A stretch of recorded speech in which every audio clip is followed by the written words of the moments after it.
आज हम पढ़ेंगे जो चैप्टर 4 है द्विघात समीकरण। उसमें हमने पहले वीडियो में पढ़ा था मूल कैसे ज्ञात करते हैं ना, उसके हल कैसे ज्ञात करते हैं, मतलब x का मान कैसे ज्ञात करते हैं। अब हम आज इसके मूलों की प्रकृति चेक करेंगे। इसका 1 नंबर का क्वेश्चन आता है ए पार्ट में, ठीक है। 1 क्वेश्चन 1 मार्क्स आएगा ही आएगा 100%। अब देखो द्विघात समीकरण के मूलों की प्रकृति कैसे ज्ञात करते हैं। द्विघात समीकरण का जो व्यापक रूप था हमने देखा था x square plus b x plus c बराबर 0 ये होता है। अब इस व्यापक रूप में ए क्या है, एक्स स्क्वायर का गुणांक, एक्स का गुणांक क्या है बी और सी क्या है अचर। अब इसमें दो मूल होते हैं, द्विघात है तो दो मूल होंगे। दो मूल कौन कौन से होंगे, अल्फा और बीटा, ये हम आगे पढ़ चुके हैं। अब प्रकृति की जांच करने के लिए कि मूल अल्फा और बीटा कैसे होते हैं, उसकी जांच करने के लिए हमें विविक्ति कर ज्ञात करना पड़ेगा। तो विविक्ति कर क्या होता है, इसको इंग्लिश में बोलते हैं डिस्क्रिमिनेटिव। इससे अपन को डी कैपिटल डी इसका एक सिंबल है, ठीक है। इससे अपन विविक्ति कर ज्ञात करेंगे, विविक्ति कर को सॉल्व करेंगे, जो मान आएगा उसके अनुसार अपन पता कर सकते हैं कि उसके मूलों की प्रकृति कैसी है, मतलब मूल कैसे हैं, कैसी संख्या है वो पता करेंगे। अब डिस्क्रिमिनेटिव कैसे निकालते हैं, तो वो ये फॉर्मूला होता है डी इक्वल टू क्या होता है बी स्क्वायर माइनस 4ac।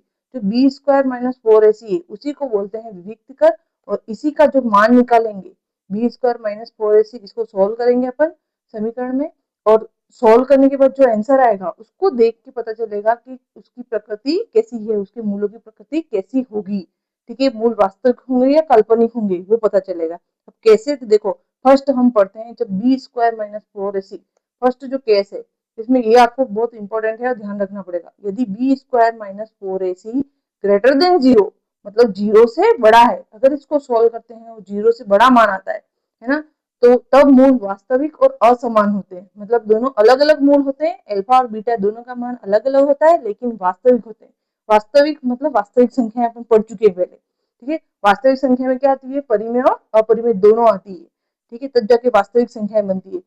तो मूल जो होंगे, अगर बी स्क्वायर माइनस 4ac का मान 0 से बड़ा है तो मूल वास्तविक व असमान होंगे, मतलब अर्थात ये कह सकते हैं D is greater than 0, D शून्य से बड़ा है। मतलब देखो संख्या रेखा पर देखेंगे शून्य से बड़ी या बीच में शून्य होता है, और यहाँ बड़ी जो धनात्मक संख्या होती है वो क्या होती है, 0 से बड़ी होती है।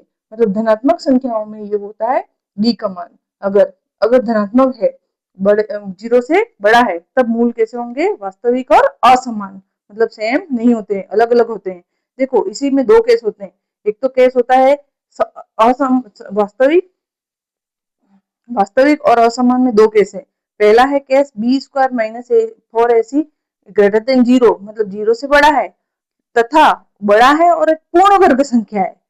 कौन सी है, पूर्ण वर्ग संख्या हो तो परिमेय व असमान होंगे, परिमेय होगी। देखो वास्तविक में दो आती है, परिमेय और अपरिमेय दोनों आती है। तो परिमेय कब होगी, जब बी स्क्वायर माइनस 4 से 0 से बड़ा तो होगा, लेकिन क्या होगी, पूर्ण वर्ग संख्या। अब पूर्ण वर्ग संख्या और अपूर्ण वर्ग संख्या दोनों का अंतर पता होना चाहिए। जैसे एक मिनट में समझाती हूँ आपको। देखिए पूर्ण वर्ग और अपूर्ण वर्ग क्या होता है, पूर्ण वर्ग हो तो परिमेय होता है। पूर्ण वर्ग मतलब अपन वर्ग संख्या पढ़ते हैं, 2 का स्क्वायर क्या होता है 4 होता है, 3 का स्क्वायर 9 होता है।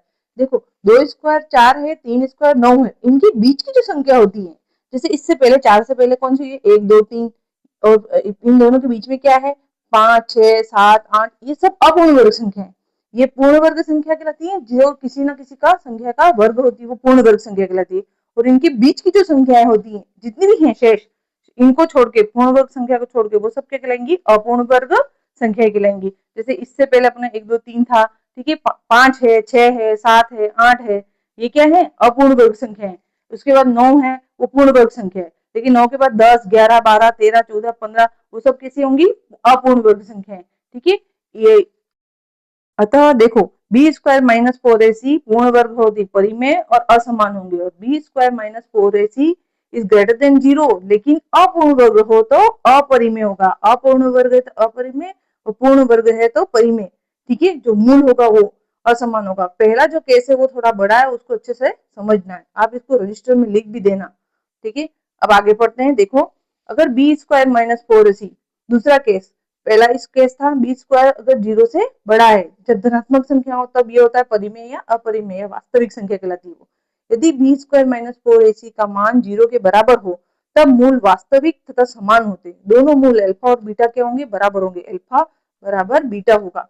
इसमें अल्फा और बीटा दोनों का मान क्या होगा, बराबर होगा। बी स्क्वायर माइनस 4ac करते तो मूल वास्तविक तथा समान होंगे। ठीक है, उसी तरह से तीसरा केस होता है बी स्क्वायर माइनस 4ac 0 से छोटा है, मतलब सभी 0 से छोटा है, ऋणात्मक संख्या आ जाती है तो मूल अवास्तविक या काल्पनिक होते हैं।